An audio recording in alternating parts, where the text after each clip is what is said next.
Love Divine, All Loves Excelling is one of those hymns. It connects so deeply for people, and it's one of those hymns that never seems to wear out. We can come back to it year after year after year and find new things to connect with, like really good art can do. The author of the text is Charles Wesley, who was one of a multi-generational Wesley clan, well known in the church. In fact, Charles's son, Samuel Wesley, is a well-known composer name for many of us.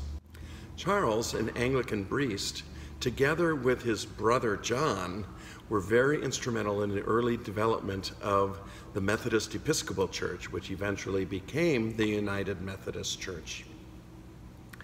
Between Charles and John, they're responsible for composing well over 9,000 hymns, most of them by Charles. Time has sifted most of those out, but we are left with some very well-known and loved and often sung hymns like this one, Love Divine, and Hark the Herald Angels Sing, and Christ the Lord is Risen Today, and there are others. This text is paired with a number of hymns from hymnal to hymnal. One of them is Beecher, Love Divine, All Loves Excelling. But for many of us, we know this text as paired to the Welsh tune Hyfrydol. However it's pronounced. The word Hyfrydol means good cheer. The composer was 19th century Roland Pritchard, who was a textile worker and amateur musician from Wales. Paul Westermeyer and his colleague Chris Rongstad, in a 2005 survey, found this tune to be the most often used tune among 14 hymnals, with a variety of texts. In the Lutheran Book of Worship, it's paired with 4 different texts, all of them with a very different feel. Alleluia, Sing to Jesus, Hear Us Now, Our Heavenly Father, a wedding hymn, Love Divine, and Lord of Glory, You Have Bought Us. It's a tune that can embody many texts and can be felt differently for each of them. It can be slow and introspective.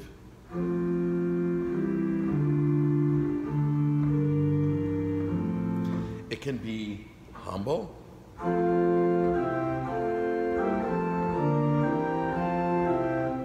It can be joyful and dance. And it can be bold.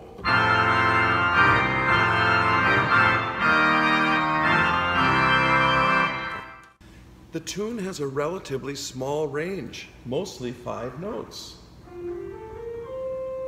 And right towards the end, it reaches for one high point, 1 step higher.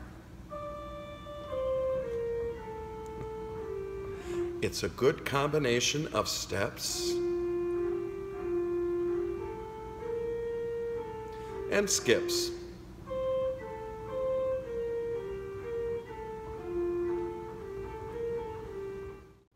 When planning an arrangement for congregational singing, I begin by reading the words, all of them, of all the stanzas. And once again, as is often the case, I see movement. Stanza 1 and 2 are an inward prayer, where we ask God in Jesus and the Spirit to come down to us. Joy of heaven to earth come down. Stanzas 3 and 4 are outward and upward praise, and it's us being taken up to a better place where perhaps we can be pure and spotless. These things can be illuminated in the accompaniment and the arrangement. For example, the introduction begins with a very simple melody played by the loving and kind flute. Coming down. It's greeted by the soft and warm strings of the organ.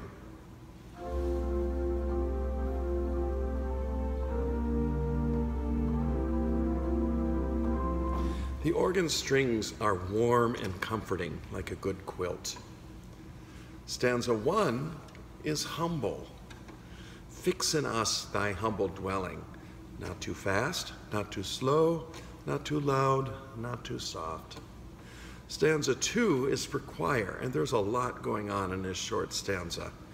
It begins with a prayer for the loving Spirit to come so that we can find the promised rest. We could use that right now, don't you think?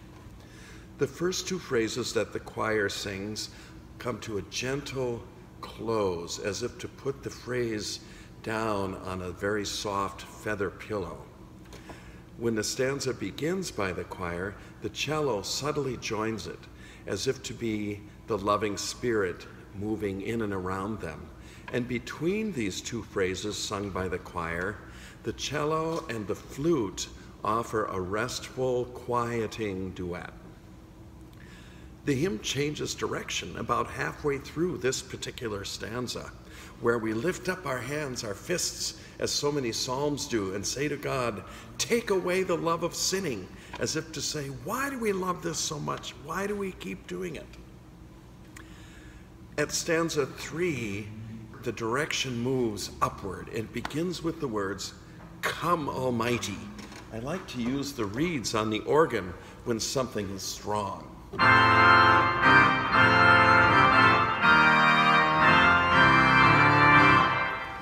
So as I see it, the hymn begins with a plea for love to come down, to pick us up, lift us to a new place and better place, and we respond in praise. That's the movement that I can bring out in all of this.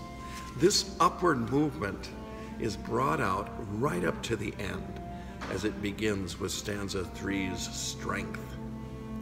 A climbing interlude between stanzas 3 and 4 offers a rarity for me, in that the last stanza is taken up a step. The volume also climbs.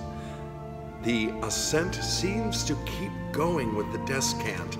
Even if the melody retreats back downward, the descant continues forward, going up, up, up.